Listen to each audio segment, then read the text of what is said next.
Good afternoon. Can you hear me? Awesome. So both Hajj Fleming and I'm Debbie Parizek. I'm the Executive Director for Henry Ford Learning Institute. And Hajj Fleming is with Brandcamp University in Brandcamp. Yes. And so we just met to get prepared for this presentation, and we've been having some really fun logistical challenges. And we also decided we didn't like stages, and that we wanted to be in and amongst and around all of you. Community engaged. So we're going to try that and see how that goes.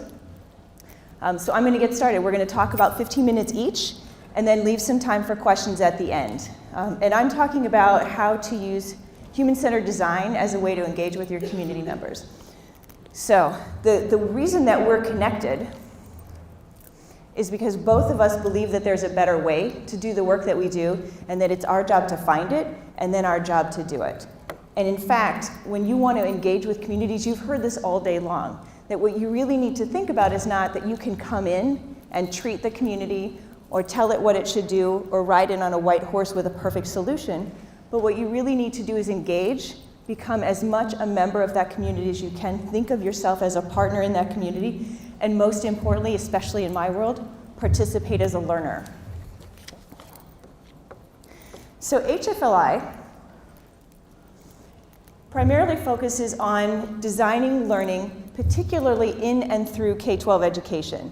And we believe that there definitely is a better way to do this, and that it's our job to figure it out. And we particularly think about how do you develop 21st century learners into 21st century members of our society? How can they become transformational change agents with their skills, their talents, their perspectives, and most importantly, how can they return to their communities with those skills and competencies to bring change for themselves and their families? So we think about a lot of different things, but most importantly, we think that there should not be a boundary between what happens in school and what happens outside of school, that the learning you do outside of school has just as much value as what you learn in school, and that the learning that you do in school should directly transfer and be applicable to what happens outside of school. So why do we take the approach with schools? Why do we think that this is important? It's because we think that our job is to help prepare the innovators of the future, not make new innovations. Lots of people make stuff, and somehow you learned how to do that, but in our role, we have the opportunity to make a difference by building tools, skills, and mindsets in and among the people. In our work, gosh, I'm nervous, you guys are so accomplished, and I've been listening all day long to how wonderful the contributions of you are, and so now I'm like, it's hot in here, and I'm short of breath. So, we focus on three things when we think about how the work that we do in schools. We want to make sure that our graduates are prepared to succeed in college, not just get there, not take on a bunch of debt, not just go to a college that has a big name or a good football team, go blue, or to just pick a degree path that is what someone told them to do. We want them to succeed in that college. We also want them to be able to pursue a career of their choice. Not what mom wanted you to do, not what your guidance counselor told you to do, or not what your GPA said that you only have the aptitude to do. Prepare kids to pursue a career of their choice. Oh, you know what? Sorry. Prepare. And pursue. Thirdly, we want all of our graduates to become creative problem solvers and innovative thinkers. And that goes back to the point about how can they become transformational change agents in their own communities. So we established a network of charter schools. Each of these schools is embedded within its own community. In fact, you are on top of, about 6 floors above, one of our high schools and middle schools. We have 812 students who are currently taking their daily classes downstairs on floors 1 through 4. All of our schools are done in partnership with the community. They serve communities that have distressed urban populations who have been typically underserved by their public school systems. And we have them in 4 states. Michigan, we have 2 in Detroit, 1 in Dearborn, and then we have a school down in San Antonio. But I'm here not to talk to you about our schools, but to talk to you about the way that we set our schools up, because that's where the human-centered design is. In addition to having our students learn how to do this, in addition to having our staffs learn how to do this, our principals, our parents, our teachers, we at HFLI also believe that if we want to have great schools, schools that matter in the community, we need to talk to the people who care most about those children, and that's the parents, the families, the adults, and the kids themselves in those communities. And importantly, if you don't engage with those communities, the path you choose to create for them is not necessarily the path that they will choose to follow. So my picture up here has a designed sidewalk, and nobody is following the sidewalk. They're taking the cut around on the curve itself. And our kids do that all the time. I think you really should be taking AP biology in your junior year, and they're like, yeah, no, I really want to take art. Kids have their path, they have what they want to do, and we need to understand that and help them build on that. So at HFLI, what we use is the design thinking process, and this is our version of the design thinking process. There are many, many versions out there. You can look at IDEO's website, you can look at Stanford's D-School website, you can look across the country and find companies, communities, schools, universities that are using design thinking to figure out the best way to engage with the clients they choose to serve or the populations that they choose to work with. In our case, this is our model, and it is built in partnership with IDEO and with the D-School at Stanford. Today, what I want to focus on is this element of empathy, or gaining as deep an understanding of your client base or your user population or your community as you can. And it's typically what people engage in first, but that's not necessarily so. So this is a little bit misleading in that this is a non-linear process. It kind of flows all over the place. But we wanted to really think today with you about how do we engage in empathy and what are some of the strategies that we use. So why do empathy? It's so that you can walk in someone else's shoes, you can understand the needs that they express either explicitly or implicitly. And for me, the interesting thing is we do this same kind of conversation, this same kind of session with our students, K-12. So we have little 5- and 6-year-olds running around talking about how am I going to get empathy for my challenge, in the same way that our adults are going around saying, how can I get empathy for the parent who has difficulty bringing his or her son to school on time? You need to dive deeply into understanding those needs and those processes and the stressors that our parents and our families face in order to be able to design schools that make sense for those communities. And specifically, why do this? 1, you better understand your families. 2, frankly, if you build a school and no one's coming because it doesn't fit those needs, then you really haven't met the needs of the community and you haven't succeeded. So you almost get yourself a built-in fan base of people who are willing to join your school, willing to become a part of it. You also are able to focus on the human need rather than on the structural or the systemic need. We design schools for kids and families, not for the city of Detroit, not for the city of San Antonio, not for a feeder school to a particular college, although all of those things do benefit. Really what we do is we care about kids. We design for kids because we want them to have a meaningful opportunity. And often and regularly when you interact with your communities and the people who are there, you're able to uncover needs that they didn't even know that they had by the fact that you've chosen to listen, the fact that you've chosen to get involved.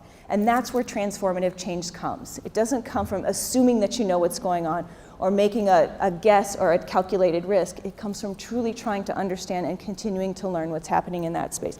And that's the approach we take, is how can we be a constant learner in that? So we use 3 strategies to gain empathy for our communities and in the projects that we do with them. We seek to immerse ourselves in that community, both personally by spending time in there, but also by building partnerships and relationships with people who already live in that community and can bring us in and help us understand. We choose to observe what's going on for a lot of time. How are people interacting? What are the schools doing? How do kids go back and forth to school? How do parents interact with schools? And then lastly, we choose to intentionally engage with them. Sometimes that's about doing focused interviews. Sometimes it's about what we call intercept interviews, where you're just talking to people on the street. How is this going for you? What does this feel like? What's the best thing about your schools that you want to share? What's the worst thing about schools that you want to share with us? And all of those matter because all of those are little pieces of information that we can bring together into a full picture as best as we can to understand that. So these are some pictures of our teachers getting involved in immersing themselves in modeled experiences. We often have our students and our staffs and our parents engage in activities to be better observers. So we use this picture as a way to try and figure out what this guy is doing with this cup of coffee. And then lastly, and most importantly, when you engage with your users, you taking the stance of I'm not the expert, my client or my community is super important. So in this example, we have professors from the university who are actually talking to 4th and 5th graders and some younger students to figure out how are they interacting with the experiences that are created. And for me, the most important message there is that the young people are the experts on their own experience. We can't tell them what's right or wrong about that. They're the experts in that situation. Our 4 schools, each is an example of a community engagement process that used empathy. And this is the one I really wanted to get to. So about 10 blocks from here, we have an elementary school, HFA Elementary. It's not the most inspirational name, but it is an incredibly inspirational place. And we had a problem with students who were coming to school late or leaving early or not coming at all. And as you guys probably know, but I'll tell you again, that students who have more than 4 days absent in any given semester are much more likely to score lower on their tests and much more likely to fall behind, which means that they're much more likely year over year to fall behind in their learning. And we want to make sure that they don't. So instead of, sort of browbeating parents and sending out threatening emails and phone calls and saying, you must come to school, we'll charge you with truancy, this is a horrible thing, you evil parent you. What we did instead was say, we really need to understand, why are you coming late? Why do you need to pick up early? How can we come together? So we engaged all of our family members in a design thinking experience, had them tell us what the situation was, had them tell us how to interpret their behaviors, and then had them in small teams propose what are the solutions that could be workable within their community. They ultimately, as a group of 100, narrowed it down to 3 strategies that they implemented over the course of the next year. And they moved the attendance rate from the high 80s to the mid 90% average daily attendance, which, okay, 7 percentage points, that's actually quite a lot, because what you're now doing is you're moving kids who are right on that border from not coming to coming. And it had a huge impact on the learning in the community itself. So now what? So my call to action, and all of you are probably at some stage of doing this. What can you do about this? How can you embed empathy in your own work?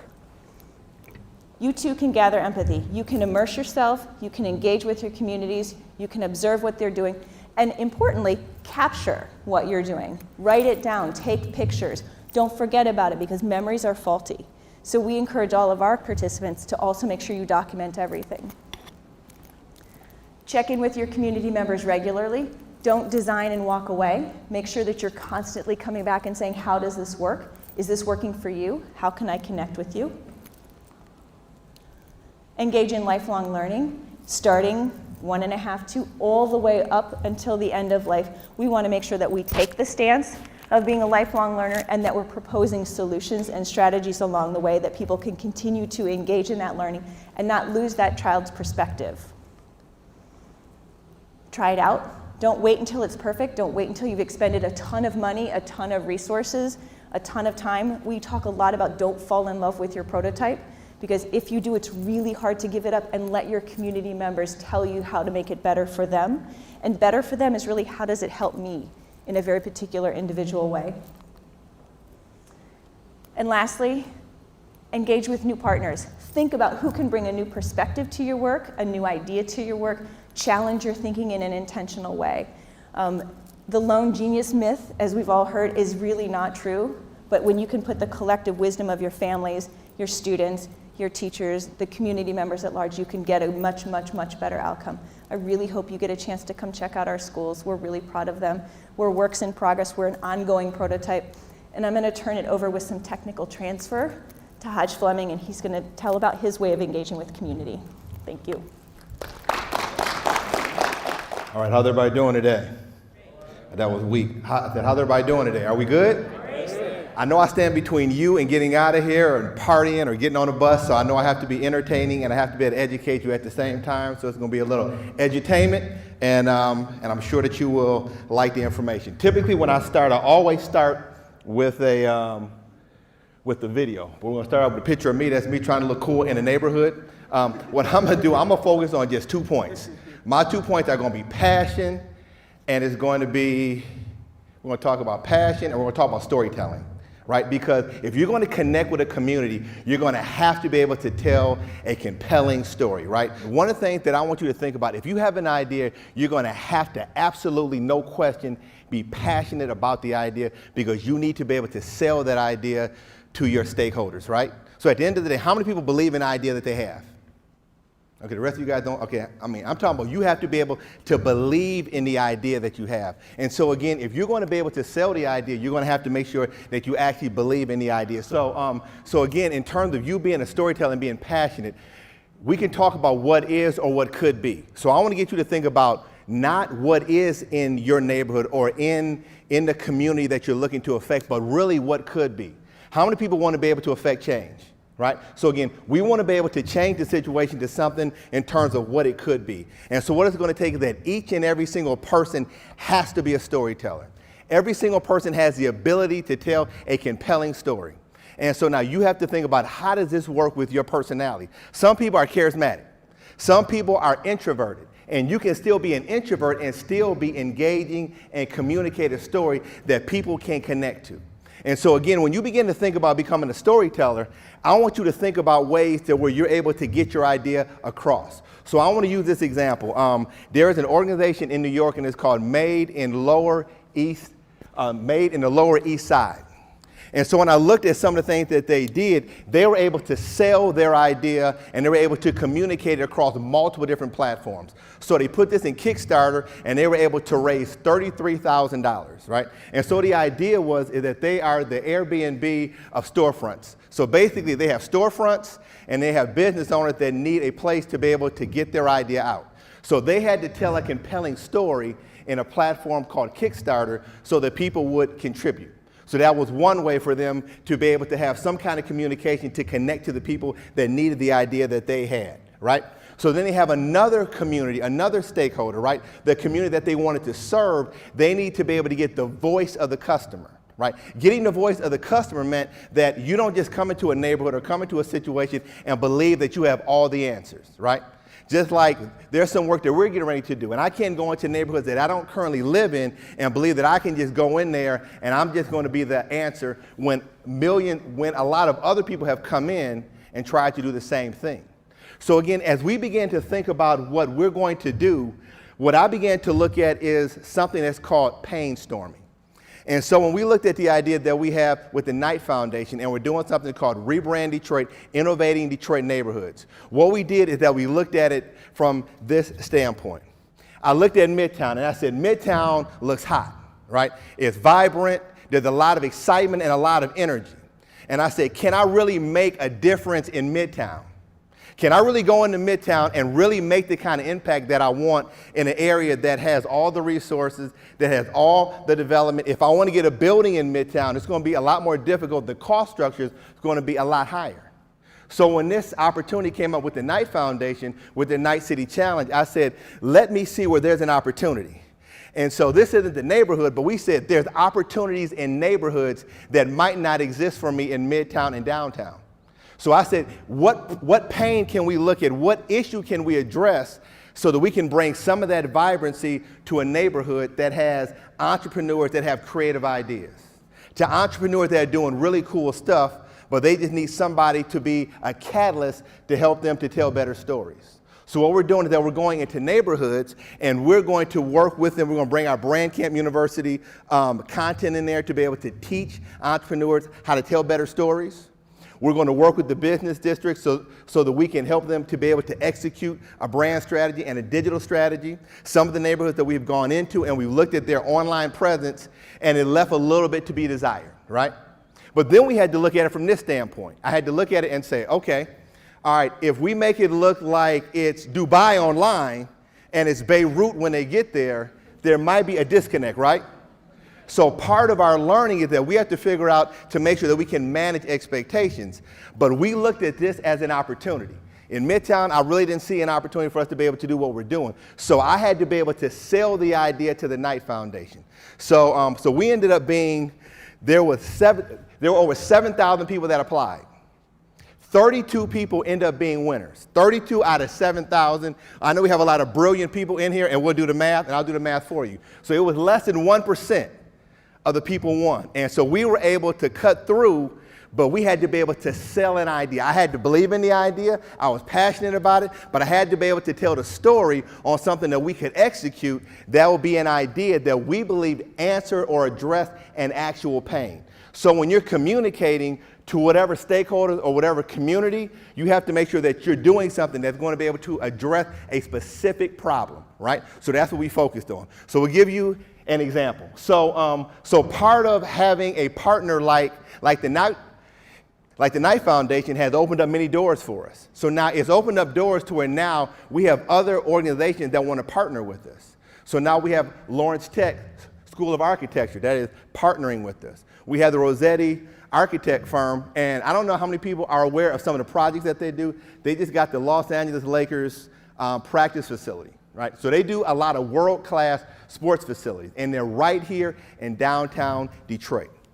But the opportunities to be able to work with these organizations have come up because of the partner that we have. And so that partner has now created a platform that has opened up doors for us. And it's created opportunities for us to be able to now take the story that we're passionate about and then tell that story in a very dynamic way. One of the other things that we want to do is that we're going to do something that's going to be called Our Brand Detroit. And so part of that is that we're going to tell the stories of entrepreneurs that aren't told. We're going to be able to create a platform where we can tell the stories for entrepreneurs that are looking for an opportunity, that are already doing great stuff, but they just need to be recognized for what they're doing. And so that's part of what we want to do is that we believe that we have an opportunity to be able to show the energy, the vibrancy, the ideas, the talent, and the creativity that already exists in neighborhoods. And part of that means that we have to be tremendous storytellers. So the 2 points that I want to leave you with today is that we have to be passionate. So now, but how do you take that passion and translate that passion over into a compelling story that is going to align with the various stakeholders that you need to work with? So next, we're getting ready to come up together and we're going to answer some questions. And I guess we can come down here now, right? Because we don't need to, and so I'll put my picture up just in case if you have to have some pictures, then might as well have my picture versus having somebody else's picture up there, right? Okay, all right. A patent is one form of intellectual property that's often used to protect technological innovations. A patent may be important to you or your sponsor because after the complete